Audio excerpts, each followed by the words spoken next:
औज़ुबिल्लाहि मिनश्शैतानिर्रजीम बिस्मिल्लाहिर्रहमानिर्रहीम। तमाम मीडिया के दोस्तों से, भाइयों के, जो कैमरामैन हजरात हैं, आप सबको अस्सलाम वालेकुम और लेट ईद मुबारक। आज की इस प्रेस कॉन्फ्रेंस का मकसद, जो 3-4 इश्यूज़ होंगे उस पर हम बात करेंगे और 3-4 ही अहम इश्यूज़ हैं और उस अहम इश्यूज़ पे हमारी आपसे मीडिया से आज बातचीत होगी।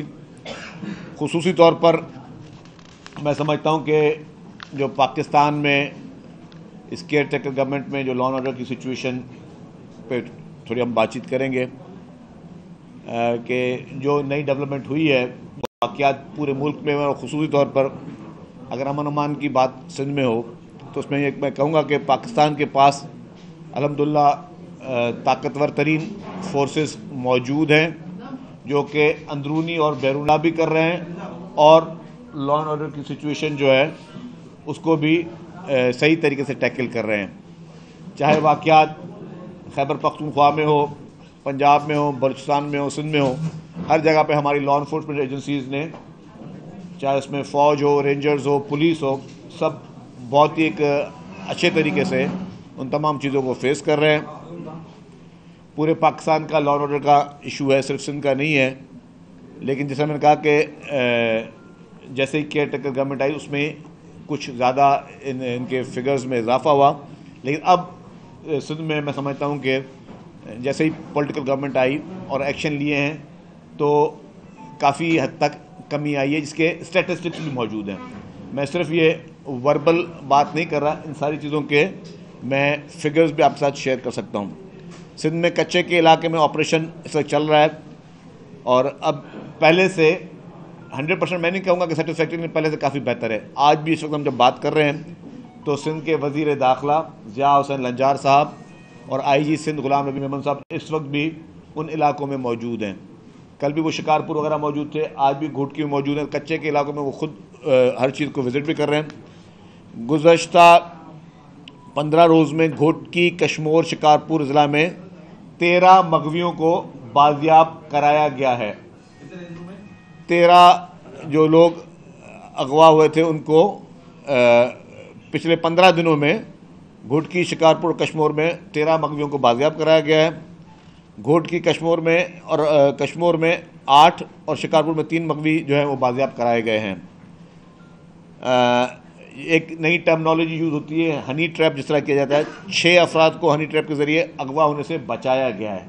वो ऑलमोस्ट उस ट्रैप में आ गए थे, लेकिन कुदरती तौर पर पुलिस ने जो है वो बर वक्त कार्रवाई की है, उससे उनको बचाया गया।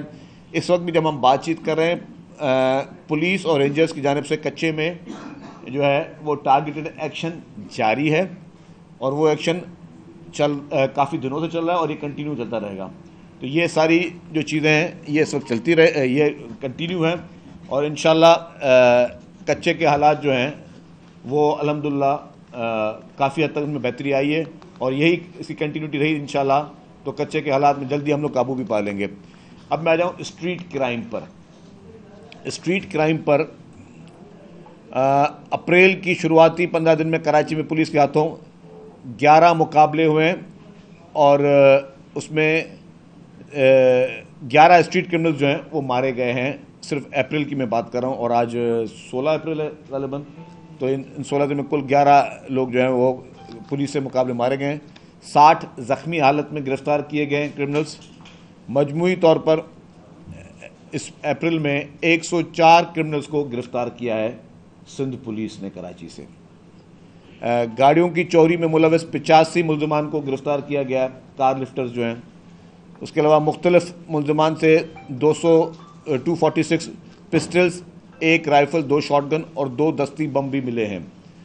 स्ट्रीट क्रिमिनल के ख़िलाफ़ पिछले 1 हफ़्ते में पुलिस की कार्रवाई में 1 हफ़्ते में सिर्फ जो है वो 6 स्ट्रीट क्रिमिनल्स मारे गए हैं और 33 ज़ख्मी हालत में गिरफ़्तार हुए हैं। टोटल 59 स्ट्रीट क्रिमिनल्स को गिरफ़्तार किया गया। पहले जो मैंने फिगर दी थी वो 1 अप्रैल से दी थी, ये अभी मैंने सिर्फ आपको लास्ट वीक की एक प्रोग्रेस आपको शेयर की है। कराची वेस्ट पुलिस ने स्ट्रीट क्राइम में मुतअद्दिद वारदातों में मुलविस राजा गैंग एक मशहूर है वहाँ पे, उसके 7 लोगों को मुल्ज़मान को गिरफ़्तार किया है। इस तरह कराची सेंट्रल पुलिस ने स्ट्रीट क्राइम के 8 वारदातों में मुलविस 3 स्ट्रीट क्रिमिनल्स को गिरफ्तार किया है। क्यामाड़ी पुलिस ने मुकाबले के बाद 6 स्ट्रीट क्रिमिनल्स को गिरफ्तार किया है जो कि स्ट्रीट क्राइम की मुतअद्दिद वारदातों में मुलविस थे। स्ट्रीट क्राइम पूरी दुनिया का इशू है, कराची का भी इशू है, और पूरी दुनिया के मेट्रोपॉलिटन जगहों का इशू है। मैं अभी इस डिटेल में नहीं जाऊंगा, मेरे पास सारे वो मौजूद हैं फैक्ट्स एंड फाइंडिंग्स, लेकिन इस वक्त हमें फोकस करना है अपने शहर पे, अपने सूबे पे, जहाँ पे पीपल्स पार्टी की इस वक्त सिंध हुकूमत है, और वहाँ पे हमारी कोशिश है, क्योंकि कोई भी हुकूमत नहीं चाहती कि किसी भी किस्म से आवाम को कोई तकलीफ़ पहुँचे या आवाम को कोई प्रॉब्लम हो। तो मैं समझता हूँ कि उसमें जो है पुलिस की फुल कोशिश जारी है। ठीक है, चैलेंजेस हैं, महंगाई एक चैलेंज है, बेरोज़गारी एक चैलेंज है, और सबसे बड़ा जो हमारे पास इलीगल इमिग्रेंट्स हैं, जिनकी जो काफ़ी वारदातों में जो लोग गिरफ्तार हुए हैं उनमें इलीगल इमिग्रेंट्स मौजूद हैं। मर्डर की जो डकैतियों के दौरान जो मर्डर्स हो रहे हैं उसमें जो लोग गिरफ्तार हुए हैं वो इलीगल इमिग्रेंट्स हैं। तो इलीगल इमिग्रेंट्स वो भी पूरे पाकिस्तान का इशू, आपको पता है कि पूरी पाकिस्तान की गवर्नमेंट ये चाह रही है, इससे पहले वाली गवर्नमेंट भी चाह रही थी, केयरटेकर गवर्नमेंट भी कोशिश की उसने कि इलीगल इमिग्रेंट्स को मुल्क से बाहर निकाला जाए ताकि ये सफाया हो सके और इस तरह के जो क्राइम्स हैं उस पर काबू पाया जाए। तो वो भी एक बहुत देरीना चैलेंज है।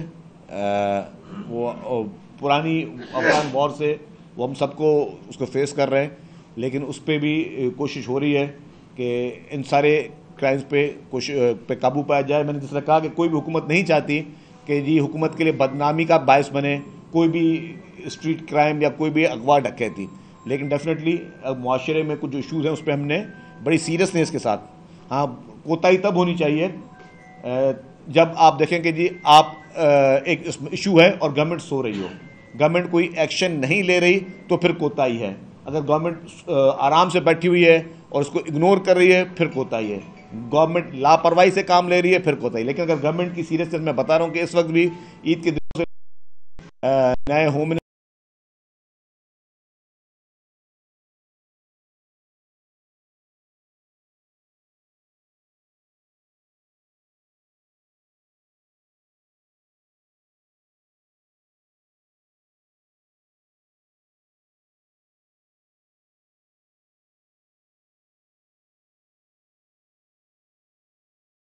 चैलेंजेस हैं उनको फेस किया जाए। तो चीफ मिनिस्टर साहब पूरे इस चीज़ को मॉनिटर कर रहे हैं, होम मिनिस्टर साहब पर्सनली फील्ड में मौजूद हैं, आईजी पर्सनली फील्ड में मौजूद है। ये है सीरियसनेस और विल गवर्नमेंट की। इसके अलावा जो एक और बहुत बड़ा इशू है वो आपसे शेयर करना चाहता हूँ, वो मंशियात का। इसी तरह मंशियात का इशू सिंध में भी है, और ड्रग्स में ख़ास तौर पर मैं आज जो बात करना चाह रहा हूँ, मैं आई विश कि मैं जो मैसेज जाना चाह रहा हूँ वो लोगों में वो पहुँचे। ड्रग्स में एक ड्रग जो नई इंट्रोड्यूस हुई है पाकिस्तान में वो है क्रिस्टल एंड आइस, और ये इतनी ख़तरनाक ड्रग है कि अल्लाह ना करे अगर किसी भी शख्स का औलाद या कोई शख्स खुद इसको इस्तेमाल करता है तो उसका बिहेवियर जो होता है वो ज़ॉम्बी की तरह हो जाता है, और ज़ॉम्बीज़ की तरह बिहेवियर में फिर वो कुछ नहीं देख पाते, उनकी जो सोचने की सलाहियत है वो फ़ौरन ख़त्म हो जाती है। उसके हाथ में क्रिस्टल और ड्रग के इस्तेमाल करने वाले के हाथ में अगर पिस्टल होगी तो वो उससे किसी को फायर करेगा, कोई छुरी होगी, हथौड़ा होगा, कोई भी औजार ऐसा होगा, प्लास होगा, तो वो लोगों को मारना शुरू कर देते हैं। और उसमें ऐसे वाक़यात हैं कि क्रिस्टल और आइस के यूज़ करने वाले लोग जो हैं उन्होंने अपने वालिदैन को मारा है, अपने भाई बहनों को मारा है, अपने पड़ोसियों को मारा है, और वो अपने उनके सोचने की जो सकत है वो क्रिस्टल और आइस के यूज़ करने वालों की ख़त्म हो जाती है। इसके ख़िलाफ़ पीपल्स पार्टी की लीडरशिप ने सख्ती से अहकाम दिए, चीफ मिनिस्टर साहब ने फुल मैंडेट दिया, क्योंकि मुझे जैसे ही एक्साइज एंड नारकोटिक्स की मिनिस्ट्री मिली तो मैंने पहला काम, मैंने कहा बाकी सारी चीज़ें बाद में ये करेंगे कि नारकोटिक्स की लानत को इस सूबे से पाक करना है हर सूरत में।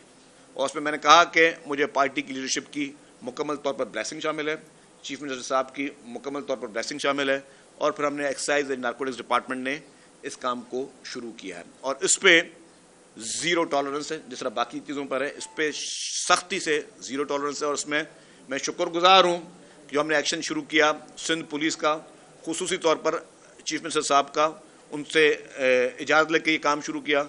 फिर होम मिनिस्टर ज़िया हुसैन लंजार साहब का, उन्होंने कहा कि जी हमारी पुलिस आपके इस एक्शन में भी आपके साथ रहेगी।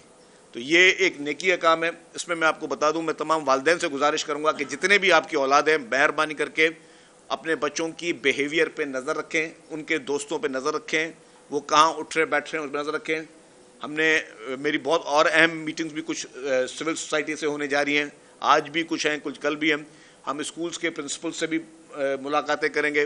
कुछ थोड़ी बहुत हमें कानून साजी की ज़रूरत पड़ेगी, वो भी करने जा रहे हैं। अभी मैं इसको अनाउंस नहीं करूँगा, जब वो कैबिनेट मंजूर कर देगी एक दो प्रोपोजल्स हैं तो उसको भी हम करने जा रहे हैं, क्योंकि इससे ख़तरनाक चीज़ और कोई नहीं हो सकती।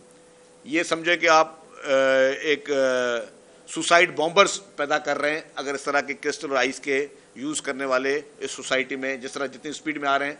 तो ये खुदा ना खास्ता ये सोसाइटी के लिए एक बहुत बड़ी लानत भी है, और ये एक हमारी नौजवान नस्ल की जो है वो नस्ल कुशी मैं शामिल समझता हूँ जो आइस और क्रिस्टल को लोग यूज़ कर रहे हैं। तो इसके खिलाफ एक्शन जो है हमने लिया, मैंने जैसे बताया, हमारे एक्साइज पुलिस ने लिया, नारकोटिक्स फोर्स ने, और सिंध पुलिस की मैं खास तौर पर तारीफ करूंगा क्योंकि सिंध पुलिस ज़्यादा इक्विप्ड है, वेल इक्विप्ड है, उनके पास ज़्यादा रिसोर्सेज हैं। एक्साइज की जो नारकोटिक्स फोर्स है उसको हम मौजूद है, लॉ में मौजूद है, उसको हम ज़्यादा इनहेंस कर रहे हैं, उसकी कैपेसिटी बिल्डिंग पे काम हो रहा है, वो भी दिन रात हो रहा है। तो उस पर हमने जो है एक्शन अभी लिया है। उसमें मैं कुछ चीज़ें बताऊँ कि ईद के बाद से मंशियात के खिलाफ भरपूर बड़े पैमाने में क्रैकडाउन हमने वैसे ही शुरू कर दिया है, और क्रैकडाउन के दौरान पुलिस ने जो है जिस तरह एक्शन लिए उसमें हैदराबाद में ही 2 गैंग्स के साथ इनकाउंटर पुलिस का हुआ, जिसमें 2 ड्रग माफिया के लोग जो है वो मारे गए। मुख्तलिफ अजला में पुलिस ने मंशियात फरोशों के खिलाफ जो कार्रवाई की उसे 148 मंशियात फरोशों को गिरफ्तार किया गया। मुलजमान से मजबूरी तौर पर जो है वो 42 kilogram cheers, 12 kilogram ice, 10 kilogram crystal और 10,306 जो है लीटर जो है वो कच्ची शराब पकड़ी गई। कच्ची शराब से भी काफ़ी अमवात जो है हमेशा रिपोर्ट हुई है। गुटखा और मेनपुरी के खिलाफ भी पुलिस की कार्रवाई की गई, जिसमें से 195 मुलजमान को गिरफ्तार किया गया है। मुलजमान से 3,230 किलो मेनपुरी, 4,562 किलो गुटखा और 756 किलो गुटखा और मेनपुरी बनाने का सामान पकड़ा गया है। इसके बाद एक्साइज पुलिस ने जो है जो सेपरेट कार्रवाइयाँ की, एक्साइज एंड नारकोटिक्स डिपार्टमेंट ने मार्च से अब तक टोटल 49 कार्रवाइयाँ की हैं। एक्साइज नारकोटिक कंट्रोल से 4,670 लीटर गैर कानूनी शराब इन्होंने बरामद की है। एक्साइज नारकोटिक्स कार्रवाई के दौरान 128 किलोग्राम चर्स भी पकड़ी है, जो कि मुख्तलिफ शहरों में पुलिस ने एक्साइज पुलिस ने नाकों में पकड़ी, जो कि सखर में कार्रवाइयाँ की गई। और सबसे ज़्यादा चर्स जो रोहड़ी सखर में 60 किलोग्राम, कोरंगी में 26 किलोग्राम, जैकबाबाद में 5 किलोग्राम, कराची वेस्ट में 4 किलोग्राम पकड़ी गई। और एक्साइज की कार्रवाइयों से कराची में गिजरी में कार्रवाई की गई, जिससे एक क्रिस्टल का एक डीलर जो है वो गिरफ्तार हुआ। उस क्रिस्टल के डीलर ने एक्साइज पुलिस पे फायर किए, फिर जवाबी फायरिंग में वो खुद जख्मी हुआ और वो जिना हॉस्पिटल में एडमिट था, उसको जख्मी हालत में जो है गिरफ्तार किया। एक्साइज पुलिस ने लाहौर से कराची कोकेन स्मगलिंग करने की कोशिश में नाकाम बनाई, जिसमें एक नाइजेरियन शहरी ओनिका को गिरफ्तार किया गया। ये नाइजेरियन शहरी बाय ट्रेन जो है कोकेन लेकर लाहौर से कराची आ रहा था, और कराची कैंट पे एक्साइज पुलिस के पास इंफॉर्मेशन थी, उस इंफॉर्मेशन में उसको गिरफ्तार किया गया और उससे ये कोकेन जो है वो दरियाफ्त की गई है। ईद के बाद अब तक जो कार्रवाई में काफ़ी मकदार में जो आइस, हीरोइन और क्रिस्टल जो है वो पकड़ी है एक्साइज पुलिस ने। इसके अलावा कराची पुलिस ने मंशियात फरोशों के खिलाफ जो कार्रवाइयाँ करते हुए 188 मंशियात फरोशों को गिरफ्तार किया है। मुलजमान के कब्जे से 86 kilo cheers, 2 kilo ice, 4.25 kilo crystal और अफराद से मुख्तलिफ हीरोइन वगैरह बरामद हुई है। गुटखा मेनपुरी की तैयारी फरोख्त के केसेस में 236 मुलजमान को गिरफ्तार किया गया है। तो ये वो उसमें हमें सिंध पुलिस ने और एक्साइज ने जो कार्रवाइयाँ की हैं वो ये हमें इसमें कामयाबी मिली है। डेफिनेट चैलेंजेस बढ़े। नारकोटिक्स में मैं चाहूँगा कि तमाम मीडिया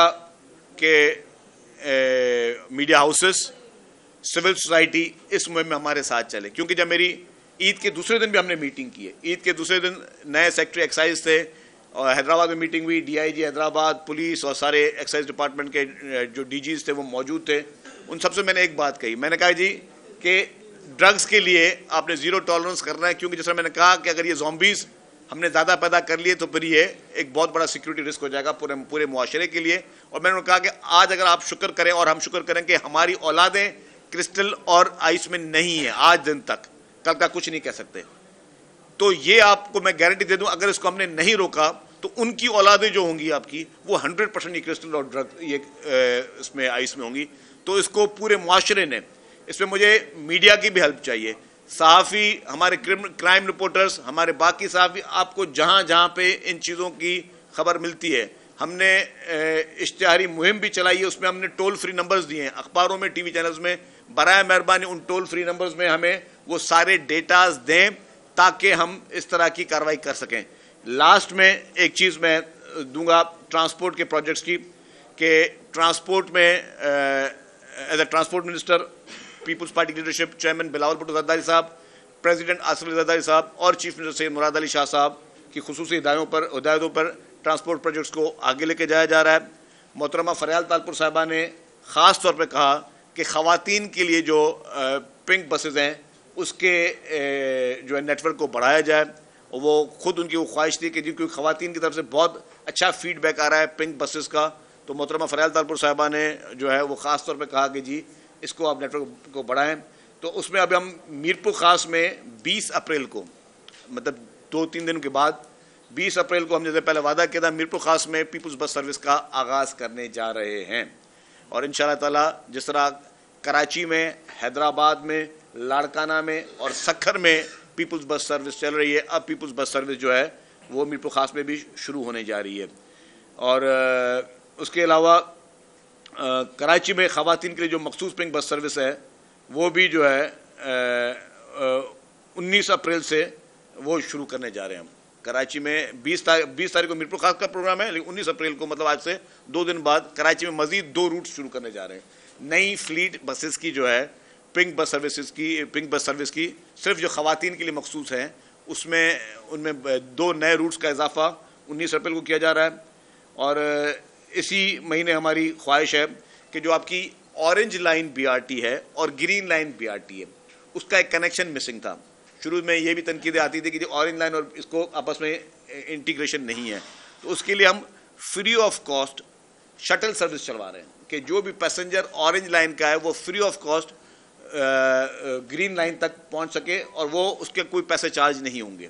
तो हम, वो एक बहुत टफ फैसला था, मुश्किल फैसला था, लेकिन मैंने कहा जिस तरह पीपल्स पार्टी की लीडरशिप की तरफ से ये सख्त अहकामात हैं कि जी आपने अवाम को सफरी सहूलियात देनी, और खुसूसी तौर पर इस महंगाई के टाइम पर, जब महंगाई पीक पर है, जब पेट्रोल की कीमतें पीक पर हैं, जब हर चीज़ महंगी हो चुकी है, तो आप मोटरसाइकिल के जो आप पेट्रोल डालते हैं उससे भी आपको सस्ता जो है वो ये बस सर्विस पड़ती है। तो ये अवाम के लिए एक बहुत बड़ा रिलीफ है कि हम उन BRTs को कनेक्ट कर रहे हैं आपस में। वो शटल सर्विस जो मैंने कहा वो शुरू की जा रही है। फिर रेड लाइन BRT, मुझे पता है कि इन फ्यूचर फिर सवाल आएगा, उसके जितने भी प्रॉब्लम्स थे वो महंगाई की वजह से थे और जो एडमिनिस्ट्रेटिव इश्यूज थे उनको रिजॉल्व ऑलमोस्ट किया जा चुका है। ईद के बाद हमने कहा था, लेकिन फौरी हमारी कोशिश है कि एंड ऑफ दिस मंथ जो है, पूरी कोशिश है कि हैं टेक्निकल इश्यूज, गवर्नमेंट की तरफ से कोई डिले नहीं है, जो टेक्निकल इश्यूज हैं बिटवीन कॉन्ट्रैक्टर्स और Trans Karachi and Asian Development Bank, तो उसको हम लोग रिजॉल्व करके हमारी कोशिश है कि इस महीने उसका काम फौरी तौर पर दोबारा शुरू कर दिया जाए। एक और चीज़, और मज़ीद बसेस जो हैं वो भी पीपल्स बस सर्विस की कराची में पहुंच रही हैं। उम्मीद है कि अप्रैल के एंड में कुछ मज़ीद बसें वो भी पहुंचे। Last but not least, yellow line BRT again एक बहुत बड़ा प्रोजेक्ट है, वो भी हमारी कोशिश है कि उसकी ग्राउंड ब्रेकिंग जो है वो इसी महीने के एंड में हम शुरू कर जाएं। तो ये आप देखें कि जैसे ही पाकिस्तान पीपल्स पार्टी की अवामी हुकूमत आई है, तो जो ट्रांसपोर्ट का जिस तरह एग्रेसिवली हमने पिछले 2 साल में चीज़ें आना शुरू हो गई, तो एग्रेसिवली दोबारा ट्रांसपोर्ट प्रोजेक्ट्स, अभी 1 महीना भी हुकूमत को पूरा हुआ नहीं है, हमने वो ट्रांसपोर्ट के प्रोजेक्ट्स दोबारा शुरू कर दिए। और जिस तरह हमने पहले कमिटमेंट्स की थी, वादे किए थे, डेट्स दी थी, उसी तरह डेट्स दे रहे हैं, वादे दे रहे हैं कि अभी ये जो वीक है ये इंशाअल्लाह ताला सिंध के लोगों के लिए, खुसूसी तौर पर कराची के लोगों के लिए ट्रांसपोर्ट में अच्छी खबरें आएंगी, आवाम को मज़ीद सहूलतें मिलेंगी, आवाम को मज़ीद आसानियाँ मिलेंगी, और मैं समझता हूँ कि इससे पब्लिक को ज़्यादा से ज़्यादा रिलीफ मिल सकेगा।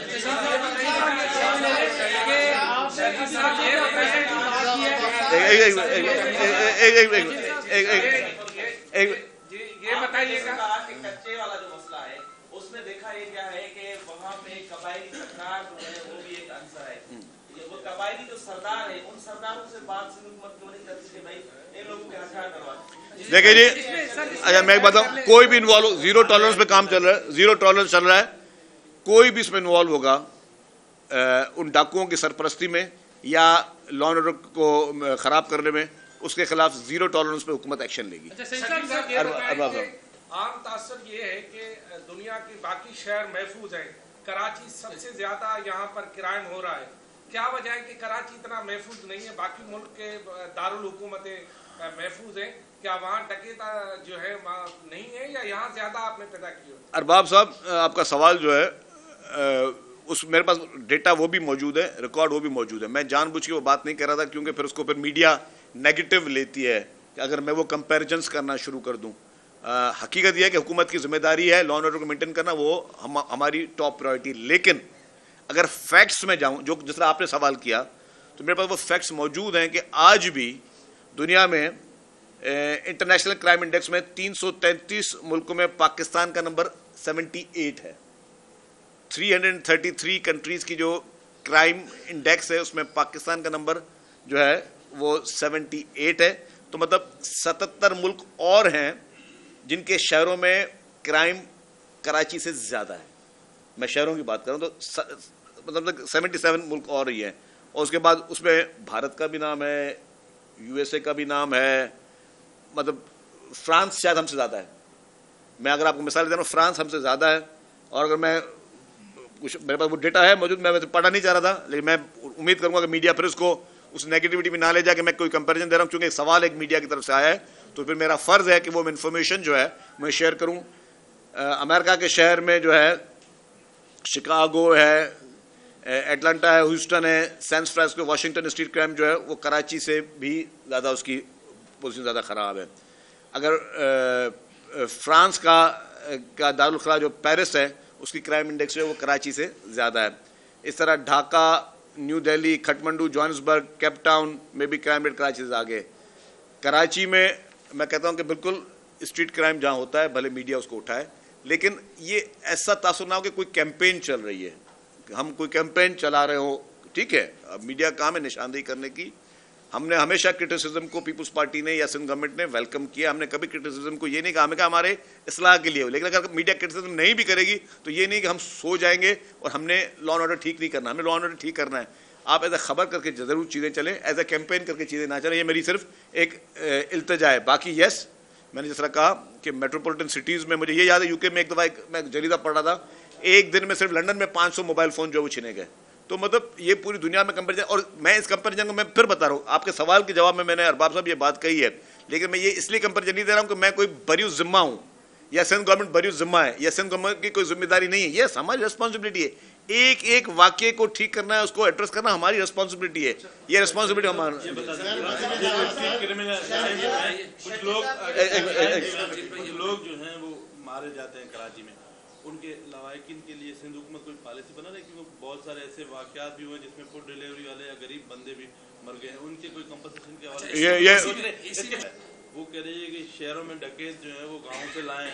वो कह रही है कि सिंध कराची में काम करने वाले जो अफसर हैं वो मकामी नहीं है। ये सारी सियासत है एमक्यूएम के। दो सवाल देखिए जी, इसी में शामिल कर लीजिए। 50 बंदे शहीद हुए रमज़ान में और मजीद 3-4 बंदे शहीद हो गए ईद के दिनों में। कोई हुकूमती शख्स उनके घर नहीं गई, उनकी दाद रसी नहीं गई, कोई आपकी मकामी तरफ नहीं गई। कम से कम जाके हौसला तो दे।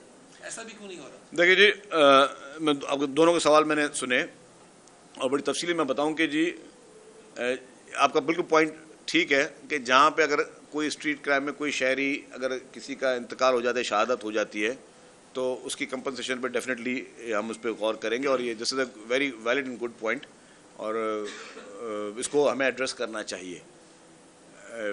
देखिए, जो भी चीज़ जायज़ है ना उसको बंदे को हमें मानना भी चाहिए उसको, ठीक है, उसको हमें एड्रेस करना चाहिए। उसको मैं कोशिश करूँगा कि कैबिनेट में भी और चीफ मिनिस्टर साहब से भी मैं इसका तस्करा करूँ, फिर जो हमारे लॉ डिपार्टमेंट वगैरह जो उसको रेफ़र करेंगे।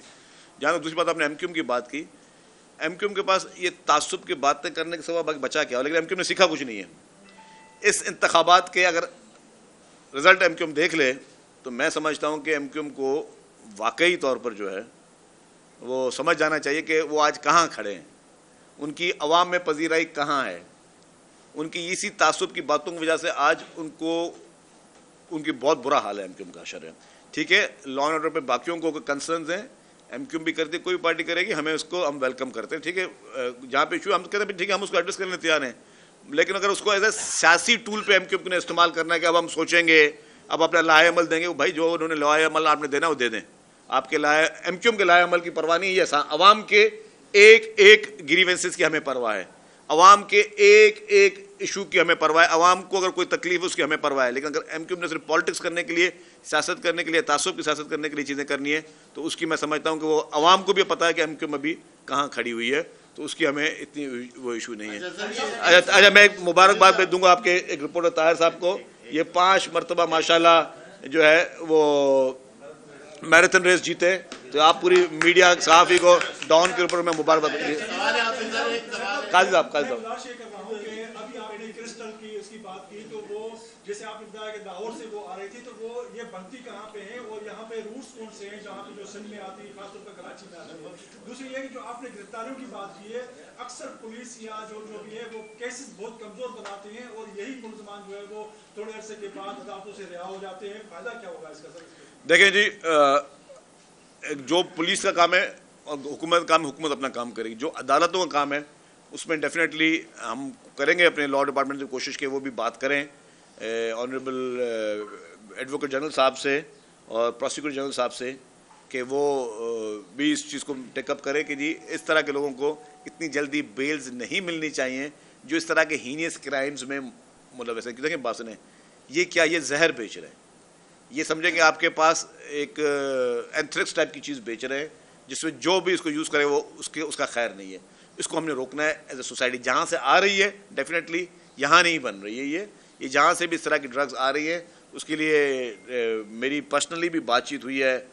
इंटीरियर मिनिस्टर हैं मोहसिन नकवी साहब, क्योंकि ANF भी उनके पास महकमा है, तो he is also very concern, he is very serious. और मोहसिन नकवी साहब ने बोला हम जब बहुत जल्दी जो है ANF और एक्साइज की नार्कोटिक्स फोर्स जो हम लोग साथ बैठेंगे। मैं एक चीज़ आपको बिल्कुल क्लियर मैसेज दे दूँ कि कोई कितना भी ताकतवर हो, ड्रग्स पे और इस तरह के सिंथेटिक ड्रग्स जितने भी हैं इस पे जीरो कॉम्प्रोमाइज़ है। जो लोग भी ये कार्रवाइयाँ कर रहे हैं उनके लिए मैसेज है फौरी तौर पर ख़त्म कर दे कार्रवाइयाँ। जो लोग भी ये सप्लाई कर रहे हैं उनको ये अल्टीमेटम है, चेतावनी है कि ख़त्म कर दें, इस फील्ड से आप हट जाए और ये ड्रग्स बेचना छोड़ दें, वरना जो है वो कानून नाफिज करने वाले इदारे आपको बख्शेंगे नहीं। ड्रग की बात करेंगे या ड्रग की बात करें तो इस तरह की कई रिपोर्ट्स मौजूद हैं कि गैर कानूनी जो मुकीम यहाँ पर खासतौर पर अफगानियों का जिक्र किया जाता है, तो इस हवाले से एक पॉलिसी भी बनी थी, फिर अब चुप हो गई है। क्या आपसे हुकूमत क्या करने जा रही? क्योंकि आप दोनों साथ कर लूं। निगरान वज़ीर दाखिला थे, उन्होंने कहा था कि जो कच्चे में डाकू है उनको मकामी जो नुमाइंदे हैं उनको सरपरस्ती हासिल है। मैंने उस पर आ चुका हूँ बात पे कि कोई भी शामिल होगा अगर इसमें उसके खिलाफ सख्त कार्रवाई होगी, जो भी डाकू की सरपरस्ती कर रहा हो। जहाँ तक इनका सवाल करूँ भाई, जो आपका सवाल है उस पर मैं क्लियर कर दूँ कि जी कोई भी, मैंने जैसे कहा कि ड्रग्स की ये सप्लाई हो रही है या जो इलीगल इमिग्रेंट्स हैं, इलीगल इमिग्रेंट्स काफ़ी चीज़ों में मुलव्वस हैं, ड्रग्स में भी मुलव्वस हैं, स्ट्रीट क्राइम में भी मुलव्वस हैं, और इसके लिए फेडरल गवर्नमेंट ने एक पॉलिसी बनाई हुई है अब, और पूरी दुनिया में। और लोग अनफॉर्चुनेटली इसको भी लोग पॉलिटिसाइज करने की कोशिश करते हैं जब हम इलीगल इमिग्रेंट्स की बात करते हैं। पूरी दुनिया के कौन से मुल्क में आप बगैर पासपोर्ट, बगैर वीज़ा, बगैर शहरियत के रह सकते हैं? ये वाहिद हमारा मुल्क है जो अनफॉर्चुनेटली उनके लिए सेफ हेवन बना हुआ था, जिसपे फेडरल गवर्नमेंट ने सीरियसनेस दिखाई, प्रोविंशियल गवर्नमेंट ने सीरियसनेस दिखाई। अब इस एक्शन को मजीद बढ़ाने की जरूरत है। अगर आपने मुआशरे से ये स्ट्रीट क्राइम्स और ये ड्रग्स जैसी लानतें ख़त्म करनी है तो आपने इस तरह के इलीगल इमिग्रेंट्स को फौरी तौर पर घर भेजना होगा। एक सवाल इधर से भी ले लें कि आपने भी कैसे कच्चे का जिक्र किया कि वहाँ ऑपरेशन हो रहा है, और ये मसला आज से नहीं है, बहुत पुराना है। हमारी फौज ने श्रीलंका में जाके जो तामिल बाहुद्दीन का ऑपरेशन किया और बड़ा बेहतरीन था, वो ख़त्म हो गया। तो आप पाक फौज से क्यों रिक्वेस्ट करते, इस वक्त मौका भी अच्छा है, ताल्लुकात भी आपके बहुत अच्छे हैं, कि वो कच्चे के इलाके में ऑपरेशन करें और इनका तमाम का कला कमा कर दे? अच्छा, मैं आपको अर्ज करूँ भाई, मैंने आपने पूरी बात शायद सुनी नहीं। मैंने कहा कि इस वक्त पुलिस और रेंजर्स मुश्तरका तौर पर, सुन तो मेरे भाई, पुलिस और रेंजर्स जो है वो मुश्तरका तौर पर कच्चे में कार्रवाइयाँ कर रही है और कार्रवाइयों से फ़ायदा हासिल हो रहा है। पाक फ़ौज भी हमारी अपनी फ़ौज है। खुदा न खासा अगर हालात मज़ीद ख़राब हुए तो फिर बंदा गवर्नमेंट उस पर सोच सकती है, लेकिन इस वक्त मैं समझ रहा हूँ कि रेंजर्स भी जो है वो भी फ़ौज का एक इदारा है। रेंजर्स और पुलिस मिलकर जो एक्शन कर रही है उससे अच्छे नताज सामने आ रहे हैं। पुलिस ने जिन स्ट्रीट क्रिमिनल्स को गिरफ्तार किया है वहाँ पर ये सिंध से बाहर जाती हैं, तो ये जो पूरे मुनज़्ज़म क्राइम है इनको जड़ से उखाड़ने के लिए आप लोग क्या कर रहे हैं? देखिए इस पे जहाँ तक मैं मोबाइलों की बात करूँ, भले आपने 200 केसेस की बात की, वो सवाल का जवाब मैं दे चुका हूँ कि इसीलिए ही हमारे पीजी साहब और एजी साहब जो है वो बात करेंगे मौजूदा अदलिया से भी कि कोई ऐसा मैकेनिज्म बनाया जाए कि जो हैबिचुअल क्रिमिनल्स हैं उनके ऊपर जो है वो कार्रवाई की जाए। पहले भी एक राय थी कि हैबिचुअल क्रिमिनल्स को 2-3 दफ़ा जब एक क्राइम में गिरफ्तार होता है उसको बक्कल लगाए जाएँ, जिससे उसकी लोकेशन और उसकी नकलो हरकत जो है वो मॉनिटर की जा सके। वो भी प्रपोजल उसमें था। सेकेंडली आपकी बात थी इस पर कारोबार चला, इसमें मोबाइल फ़ोन पे देखिए जी, एक तो फैसला कुछ कड़वे करने पड़ेंगे। सेकेंड हैंड मोबाइल फ़ोन की खरीद और फरोख्त, असल में होता क्या कि ये मोबाइल फ़ोन जब आप चोरी होता है तो ये आपके इलेक्ट्रॉनिक मार्केट्स में ये बिकते हैं। अब वो जो ख़रीदार है दुकानदार, वो सिर्फ देख रहा है कि मुझे ये 5,000 कम में मिल रहा है, लेकिन वो ये नहीं देख रहा कि बंदा बेचने वाला कौन है। आपको पता है कि शुरू में जब किसी के घर पे सोना चोरी होता था तो पुलिस जब किसी को गिरफ्तार करती थी तो जो सोना खरीदता था उसको भी गिरफ्तार करती थी। ये मैसेज अभी पुलिस को गवर्नमेंट की तरफ से गया है कि अब आप इस तरफ भी जाएं, उनको भी उन तमाम शॉपकीपर्स को पहले आप एक लास्ट एंड फाइनल वार्निंग दें कि स्टॉप बाइंग यूज्ड फोन्स, आप उनकी खरीद को ख़त्म करें। और अगर वो नहीं मानते तो फिर अब अगर किसी के पास मोबाइल फ़ोन पकड़ा गया तो जो फिर वो पहले सुनार के साथ होता था कि सुनार ने चोरी का सोना खरीदा, तो फिर वो उस दुकानदार के साथ भी हो सकता है, जो कि हम नहीं चाहते। हमारा मकसद ये नहीं है कि किसी को भी खामखा जो है लोगों को तंग करते रहे और लोगों को जो है वो थानों में डालते रहे। गवर्नमेंट की विल ये है कि ये चीज़ें ख़त्म हो, और अगर आपने ये ख़रीदार इसके बंद हो गए मोबाइल फ़ोन तो डेफिनेटली वो चीज़ें भी उस पर कमी आएगी। तो इस पर हमारी कोशिश चल रही है। क्योंकि मैं आपको एक मिसाल दूँ, बाइक चोरी होती है ना, बाइक की कीमत क्या होती है? 30,000, 40,000, 50,000 रुपये। मोबाइल फ़ोन की आजकल कीमत क्या है? 2 लाख 2.5 लाख रुपए। तो बाइक चोरी से ज़्यादा ये मोबाइल फ़ोन आजकल लोगों के लिए फेवरेट बन गई, क्योंकि बाइक चोरी तो आप 30,000 की मोटरसाइकिल शायद उसको पुर्जे करके बेचोगे तो शायद 5-6 हज़ार में भी ना जाए। मोबाइल फ़ोन तो आपका फौरी तौर पर बड़े पैसों में जा रहा है। तो इसीलिए मैं कह रहा हूँ कि ये हमें उन इलेक्ट्रॉनिक्स मार्केट में दुकानदार जो हैं उनको भी थोड़े होश के नाखून लेने पड़ेंगे। इसके लिए गवर्नमेंट उनको मैसेज भेज रही है। ताहिर साहब,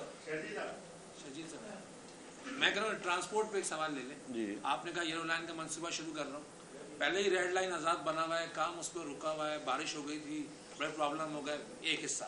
दूसरा हिस्सा ये है कि जो रूट शुरू हो रहा है शराय फैसल पे शुरू हो रहा है। भाई कराची गुलशन मेमार का नाम भी है, सुरजानी का नाम भी है, वहाँ से कोई रूट टावर नहीं आ रहा। ग्रीन लाइन नुमाइश में ख़त्म हो जाती है, उसके आगे रूट नहीं है टावर तक, उसके लिए क्या करें?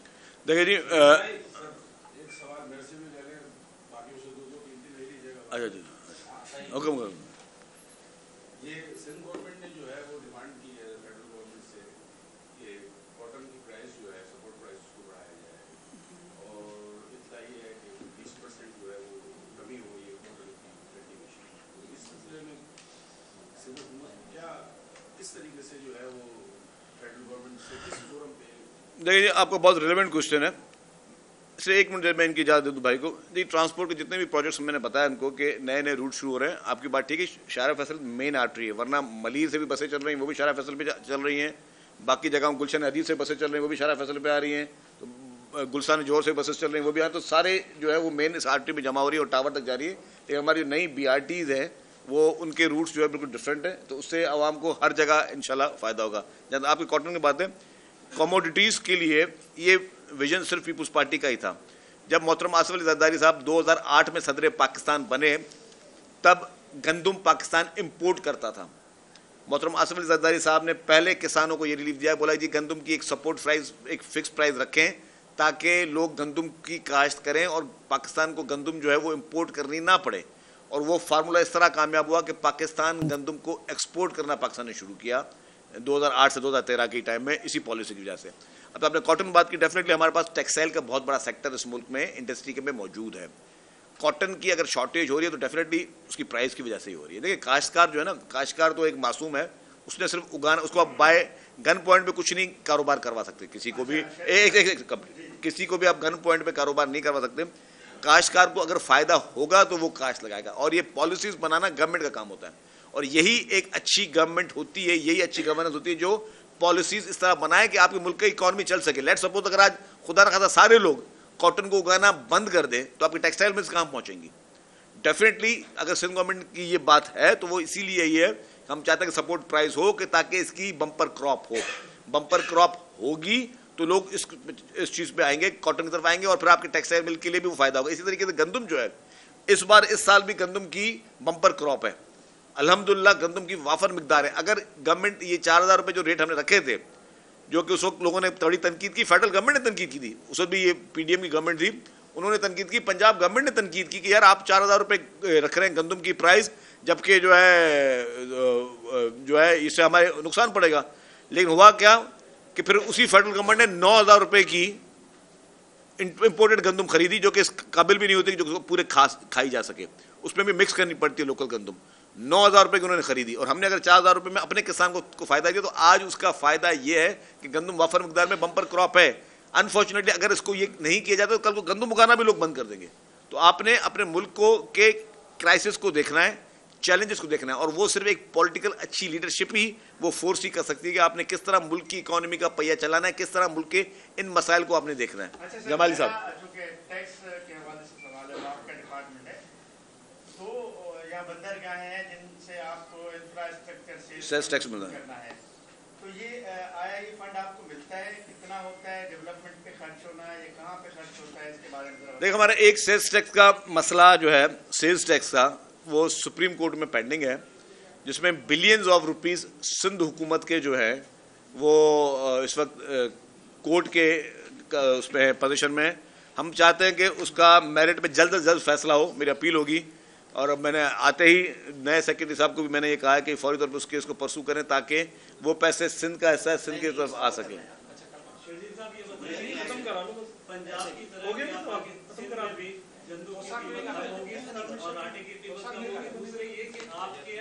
एक रूट नंबर 10 था जो लियारी के लोगों को या CBO या कलेक्टर तक लेकर आता था, अब उसको सिर्फ वहां तक कर दिया है, गवर्नर हाउस तक, वहां से वो नुमाइश से आती है।